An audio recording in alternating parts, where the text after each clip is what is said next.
The Easter story from Matthew 26 to 28. Jesus said to his disciples, "The Passover is 2 days away, and the Son of Man will be handed over to be crucified." Then the chief priests and the elders of the people assembled in the palace of the high priest, whose name was Caiaphas, and they schemed to arrest Jesus secretly and kill him. But they said, "Not during the festival, or there may be a riot among the people." Then one of the 12, the one called Judas Iscariot, went to the high priest and asked, "What are you willing to give me if I deliver him over to you?" So they counted out for him 30 pieces of silver. From then on, Judas watched for an opportunity to hand him over. On the first day of the festival of unleavened bread, the disciples came to Jesus and asked, "Where do you want us to make the preparations for you to eat the Passover?" "Go into the city to a certain man and tell him, 'The teacher says, my appointed time is near. I'm going to celebrate the Passover with my disciples at your house.'" So the disciples did as Jesus had directed them and prepared the Passover. When evening came, Jesus was reclining at the table with the 12. And while they were eating, he said, "Truly I tell you, one of you will betray me." They were very sad and began to say to him one after the other, "Surely you don't mean me, Lord." "The one who has dipped his hand into the bowl with me will betray me. The Son of Man will go just as it is written about him. But woe to that man who betrays the Son of Man. It would be better for him if he had not been born." Then Judas, the one who will betray him, said, "Surely you don't mean me, Rabbi?" "You have said so." While they were eating, Jesus took bread, and when he had given thanks, he broke it and gave it to his disciples, saying, "Take and eat. This is my body." Then he took a cup, and when he had given thanks, he gave it to them, saying, "Drink from it, all of you. This is my blood of the covenant, which is poured out for many for the forgiveness of sins. I tell you, I will not drink from this fruit of the vine from now on until that day when I drink it new with you in my Father's kingdom." When they had sung a hymn, they went out to the Mount of Olives. Then Jesus told them, "This very night you will all fall away from me." Peter replied, "Even if all fall away on account of you, I never never will. will.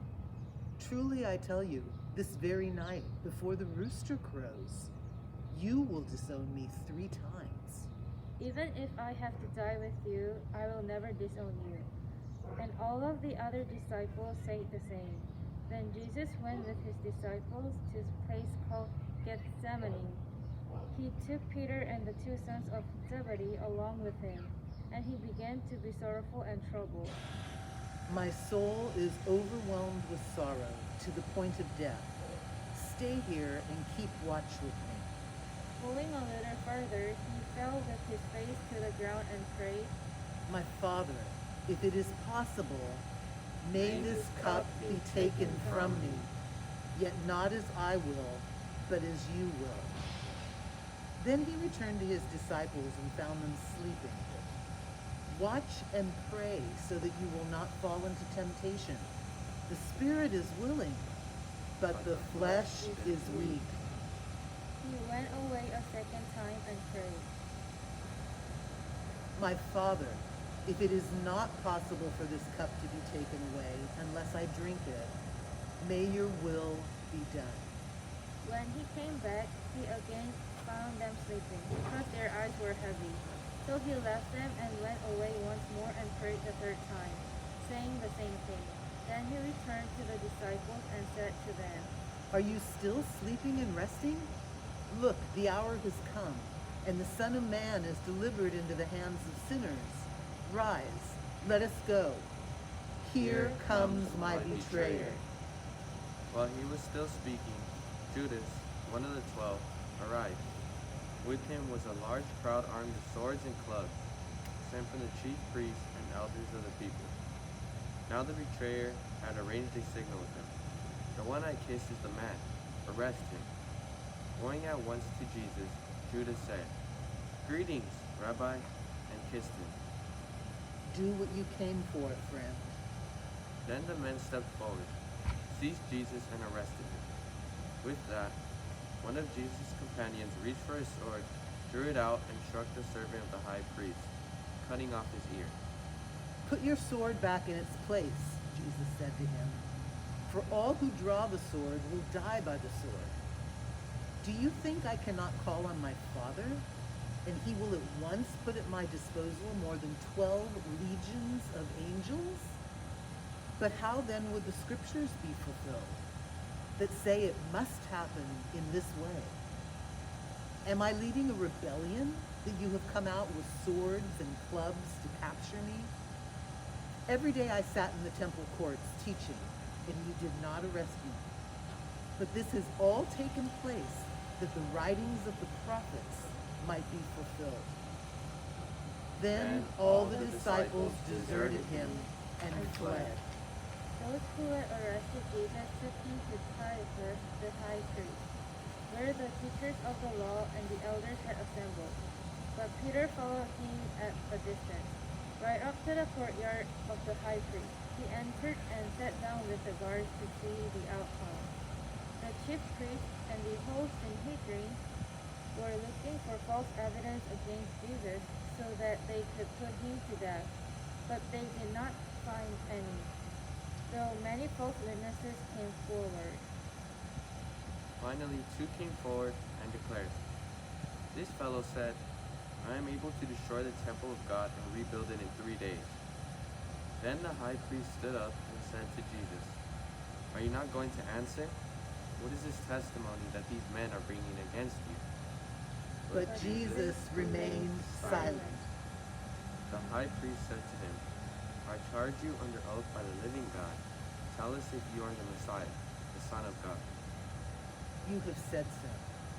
But I say to all of you, from now on, you will see the Son of Man sitting at the right hand of the Mighty One and coming on the clouds of heaven. Then the high priest tore his clothes and said, He has spoken blasphemy. Why do we need any more witnesses? Look, now you have heard the blasphemy. What do you think? He is worthy of death. Then they spit in his face and struck him with their fists. Others slapped him and said, Prophesy to us, Messiah. Who hit you?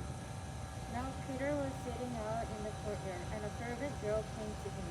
You also were with Jesus of Galilee, she said, but he denied it before them all. I don't know what you're talking about. Then he went out to the gateway, where another servant girl saw him and said to the people there, This fellow was with Jesus of Nazareth. He denied it again with an oath. I don't know the man. After a little while, those standing there went up to Peter and said, Surely you are one of them. Your accent gives you away. Then he began to call down curses, and he swore to them. I don't know the man. Immediately, a rooster crowed. And he went outside and wept bitterly. In the first light of dawn, all the high priests and religious leaders met and put the finishing touches on their plot to kill Jesus. Then they tied him up and paraded him to Pilate, the governor. Judas, the one who betrayed him, realized that Jesus was doomed. Overcome with remorse, he gave back the 30 silver coins to the high priests, saying, I've sinned. I've betrayed an innocent man. What do we care? That's your problem. Judas threw the silver coins into the temple and left. Then he went out And hanged himself. Jesus was placed before the governor, who questioned him, Are you the king of the Jews? If you say so. But when the accusations rained down hot and heavy from the high priests and religious leaders, he said nothing. Do you hear that long list of accusations? Aren't you going to say something? Jesus kept silence, not a word from his mouth. It was an old custom during the feast for the governor to pardon a single prisoner named by the crowd. At the time, they had the infamous Barabbas in prison. With the crowd before him, Pilate said, "Which prisoner do you want me to pardon? Barabbas or Jesus, the so-called Christ?" He knew it was through sheer spite that they had turned Jesus over to him. The governor asked, "Which of the two do you want me to pardon?" Barabbas! "Then what do I do with Jesus, the so-called Christ?" Nail him to a cross! "But for what crime?" Nail him to a cross! When Pilate saw that he was getting nowhere and that a riot was imminent, he took a basin of water and washed his hands in full sight of the crowd. "I'm washing my hands of responsibility for this man's death. From now on, it's in your hands. You're the judge and jury." We'll take the blame, we and our children after us. Then he pardoned Barabbas, but he had Jesus whipped, and then handed over for crucifixion.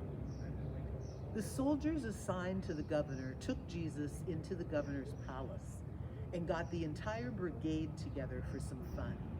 They stripped him and dressed him in a red robe. They plaited a crown of branches of a thorn bush and set it on his head. They put a stick in his right hand for a scepter.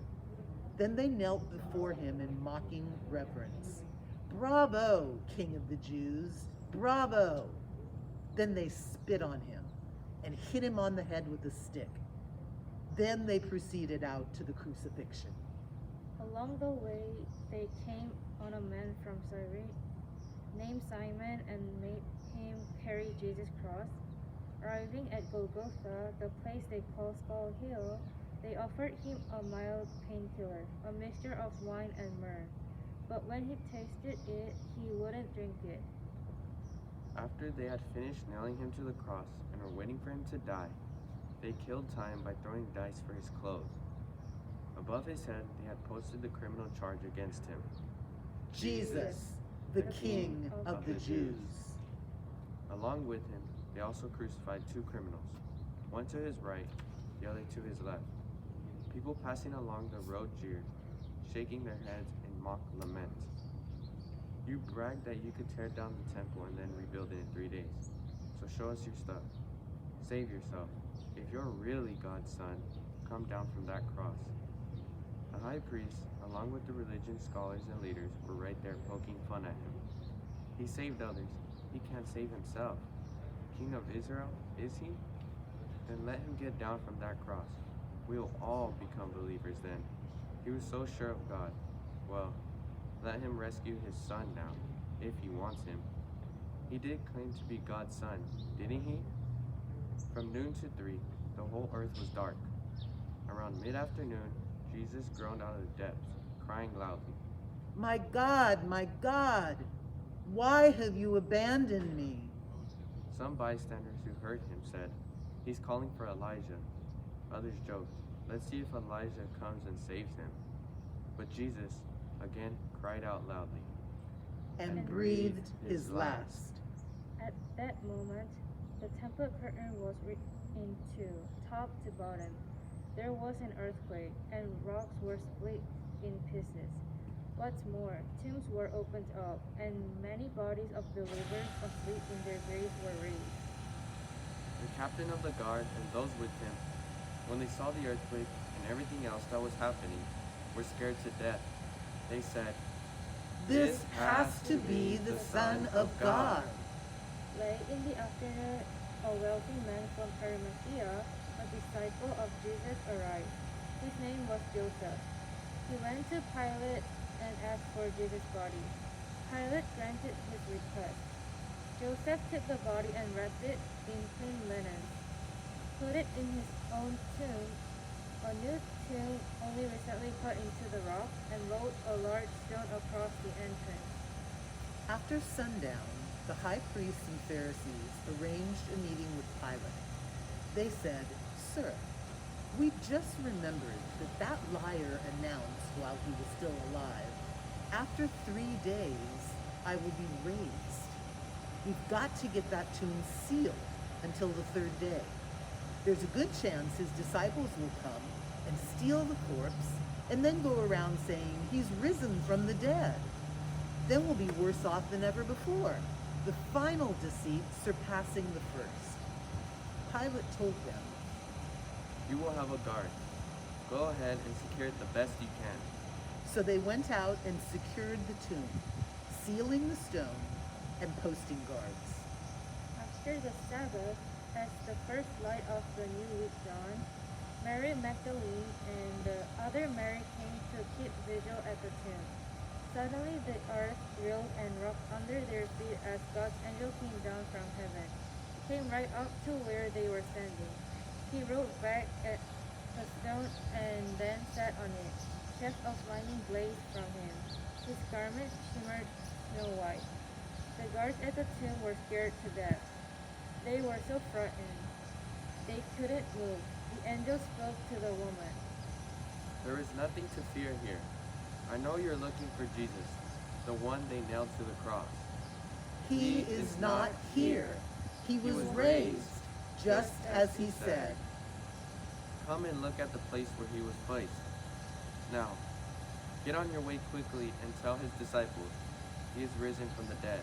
He is going on ahead of you to Galilee. You will see him there. The woman, deep in wonder and full of joy, ran to tell the disciples. Then Jesus met them, stopping them in their tracks. Good morning, he said. They fell to their knees, embraced his feet, and worshipped him. Jesus said, You're holding on to me for dear life. Don't be frightened like that. Go tell my brothers that they are to go to Galilee, and that I'll meet them there. Meanwhile, the guards had scattered, but a few of them went into the city and told the high priest everything that had happened. They called a meeting of the religious leaders and came up with a plan. They took a large sum of money and gave it to the soldiers, bribing them to say, His disciples came in the night and stole the body while we were sleeping. They assured them, If the governor hears about your sleeping on duty, we will make sure you don't get blamed. The soldiers took the bribe.